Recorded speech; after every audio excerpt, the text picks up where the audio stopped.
Teaching your dog to come when called can be a somewhat tedious process. We have to cultivate a bond, generate spatial gravity, and teach the meaning of the word come through focused training exercises.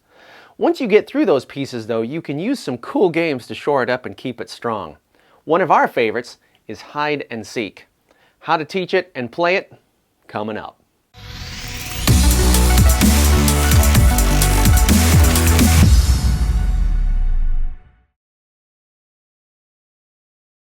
Ian here with Simpawtico Dog Training, and before we get into hide and seek, please make sure you're subscribed so you never miss any of our videos.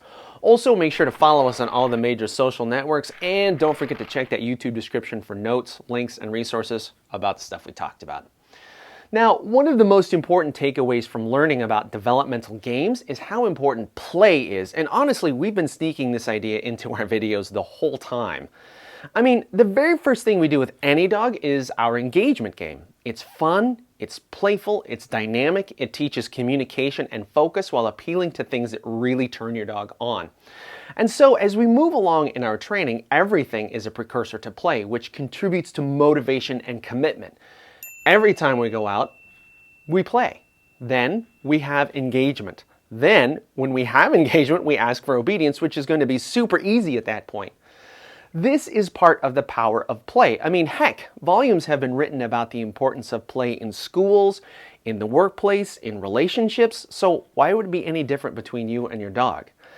I think, though, people not only tend to undervalue play, but also misunderstand what constitutes play. If your dog thinks training is play, we can cultivate a passion for it and we can make it super fun and rewarding for them. Good engagement also builds confidence. We want our dogs to thrive in a multitude of situations. We want to be able to take our dogs with us as we move around the world. Confidence and stability are really important to that.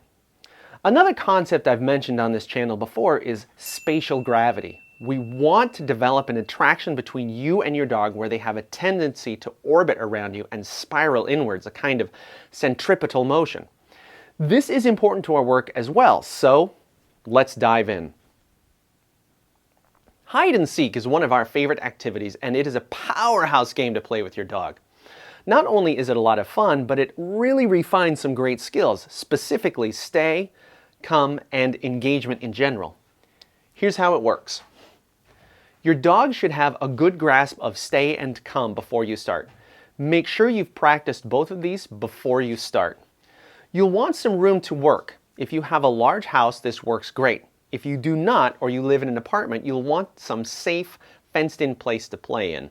If you've done any work with a platform, it's not a bad idea to start on that, and that will help your dog figure out the game faster. Put your dog into a stay and walk away out of sight. For the first few runs of this, you want to make it super easy for them to find you so they get the gist of the game. Don't make it too difficult to find you or they'll give up and the game will be counterproductive. I would say just stop wherever you went out of sight. Call your dog.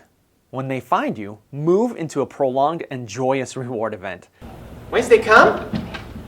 Yes! Good girl, good girl. That was good. Okay, we're gonna make it a little harder. Gonna make it a little harder, okay? Okay. Sit. Good, stay.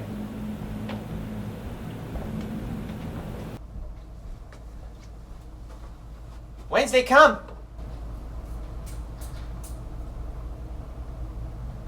Where's Daddy? Where's Daddy?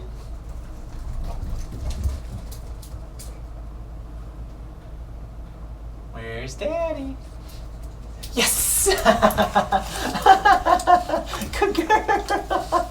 Good girl, sweetheart. Oh, that was tough. Oh, that was tough. This ought to be an easy thing to build on. Then simply make it progressively harder to find you.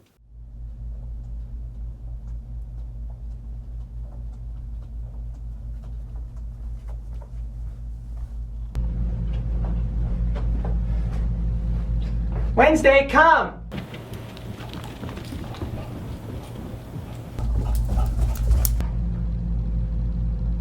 Where's Daddy? Yes! There was a good girl. Always explode into a long and amazing reward event. It's got to be worth it to find you. When I first moved to New York State in 2007, I moved into a massive 3,000 square foot Victorian house. When Dexter was a puppy, we'd play hide and seek in that house, and he was so good at it. I could put him in the family room and hide in the closet of an upstairs back bedroom, and he would go and go until he found me.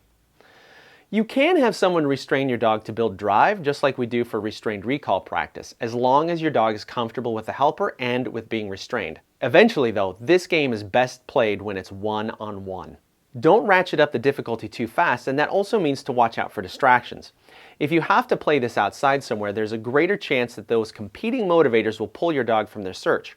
Make your hide accordingly easy for them so they are continually successful.